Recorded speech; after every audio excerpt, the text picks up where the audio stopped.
concerning scenes on the streets of Epping last night. Can I start with the notion, first of all, that some parts of the media are calling your constituents far right? Well, thank you for having me on your programme. As you say, these are deeply upsetting and disturbing scenes that we are seeing in Epping. The scenes in Epping last night are very upsetting, something that we just don't want to see in Epping, that we very much fully respect the right for people to peacefully protest, but violence like this has no place. And this is not Epping, this is not us, this is not what we stand for. Okay.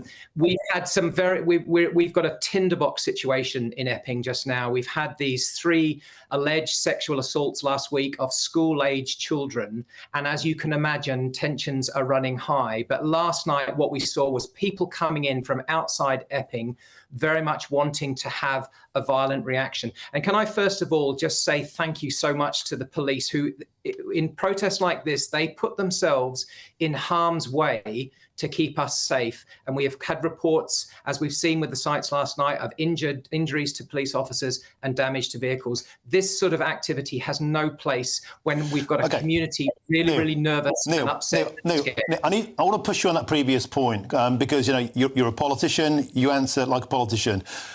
The media are calling your constituents far right for being very, very upset, legitimately, some people might say, for there being sexual assaults, allegations of crime in your area. They're not far right, are they? They're right. They have legitimate concerns. And can I also put it to you that you talk about outside influencers coming in to stoke this up. You're right. And they were from the left wing.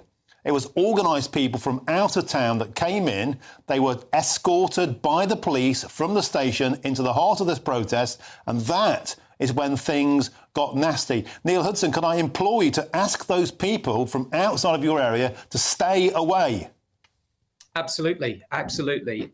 These people need to stay away from our small community. We are a small, close-knit town. We have an asylum hotel in this constituency now that the previous government was able to close in April of last year. The Labour government has, against all the advice, opened this hotel up. And now we've had these alleged sexual assaults last week that have really upset the local community. We have mums and dads, we have grandparents, we have a school nearby as well. People are genuinely very, very upset and fearful. And equally so, we must consider we have a vulnerable population of residents within the hotel of asylum seekers. Now, I know very much that there are church groups and local community groups that are looking out for these vulnerable people, but this hotel is not in the right place. It's not being adequately resourced. I've had urgent meetings with the Home Office and raising accountability issues and safeguarding issues. I've called for an urgent meeting with the Home Secretary, and we're calling for this hotel to be immediately closed so that our community can be safe and we can make sure that Epping can get back to normal. But Neil Hudson, we've covered this ground so often before in many, many constituencies, and the Home Office simply seems oftentimes, almost always, in fact, to turn a blind eye. Oh, we must accept people who come from overseas and they get the full protection of the state, they get 4-star hotels, they get free board and lodgings. Well, it's not free, it's paid for by British taxpayers. Do you think you've got any chance of getting this move, or will the Home Office simply say, well, tough, you've got to take your fair share?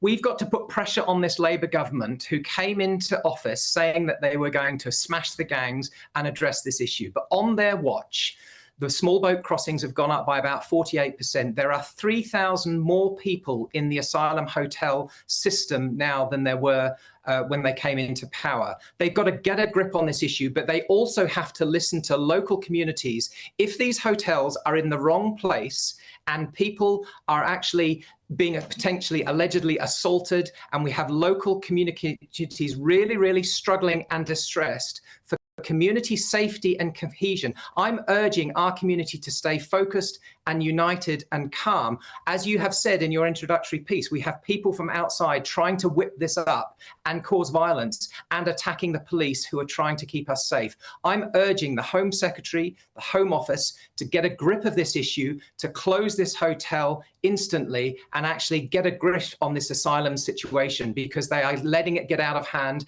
and it's making it a risk for local communities. Neil Hudson, can I ask you about those outsiders? Because I've seen very, very strong evidence. Well, look, that these are politically motivated socialist activists from London who are not just coming to your constituency, but they're going all over the country. They seem to revel in stoking up tensions. And do you think now this is taking on the feeling of an orchestrated, organised agitation movement that is causing big problems locally for MPs like you?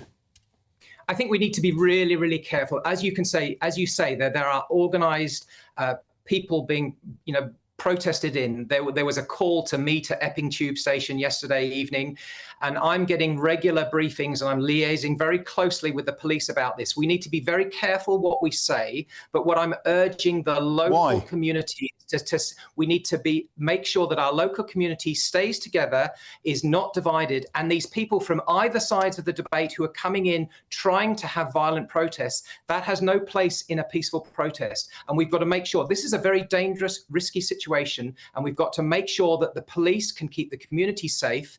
And actually, I just urge people to stay away from Epping if they are coming here to actually cause violence and unrest and unsettle. I have very distressed constituents, very upset constituents who are very nervous, very frightened. They're wanting their town to go back to how it was.